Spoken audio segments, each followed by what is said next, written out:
Hey, welcome to Rusty Bow. Today I have this piece of pretty much unknown steel. It was on a shaft taller than me, and I don't know exactly what it was used for. It could have been used for a garage door overhead, but I really don't know. It was left by some construction workers at my neighbor's house, so he gave it to me. I cut a piece off, and I drilled a hole through it because I'm going to drift that, and I wanted to save myself some time and make sure it stayed centered because sometimes these things can go awry. And I saw a blacksmith do this. A blacksmith I respect quite a bit do the same thing, so I don't feel it's cheating too much. But at any rate, I'm looking I started out wanting to make a hammer, and now I'm sort of thinking that I kind of want to make some kind of maybe like a splitting axe one side and a regular axe on the other. We'll see what it comes out as. It's a little bit of an experiment for me. I've done drifting and stuff like that before. This is more like I'm not sure just what I want to make yet. So let's get started. Okay, here's an axe that I made some years back that I drifted a hole in. It's not great, but it functionally it's fine. The reason why I say it's not great, I mean, it's not the prettiest thing in the world, but it also has, in the blade, it has 3 hairline cracks. I quenched this in water, and it produced 3 hairline cracks. But because there's so much mass, it really doesn't affect things too much. But I'm going to split with this now.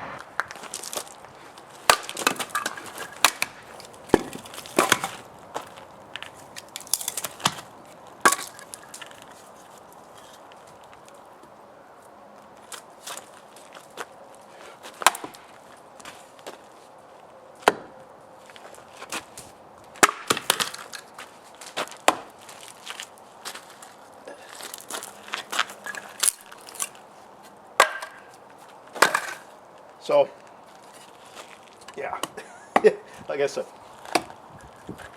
not the nicest axe in the world, but it is a drifted hole, and I'm going to make a new one now, a smaller one. It's going to be much smaller than this, I think.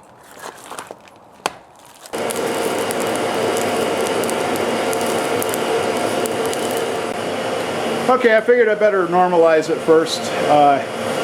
You know, I should do that anyhow, but it was a bit harder to work with than I liked. So it might be manganese steel, I'm not sure. The spark test kind of implied that it might be, but you know, I don't really have a good test for it other than the spark test. You know, seems to be high carbon steel, so we'll see what it turns out in the end. You know, the end product is what matters, and is it hard enough to hold an edge? We'll see.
hold it tight. I won't. Yeah, something like that.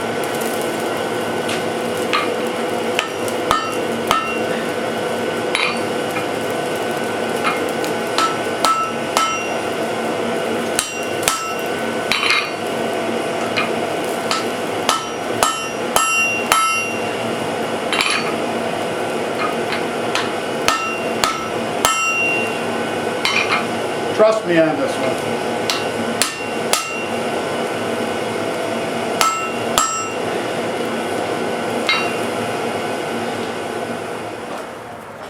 All right, I guess I gotta do this. And it's just a little bit for this.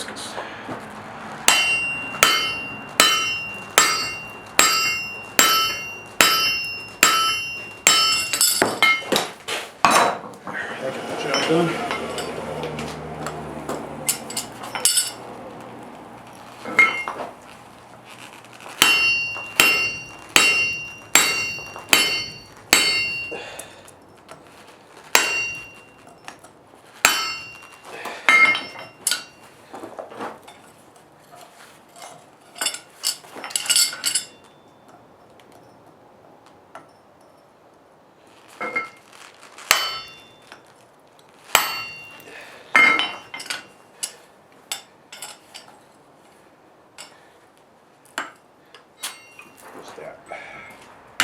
Spread it out a bit.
Yeah, it cut and then it snapped. So yeah.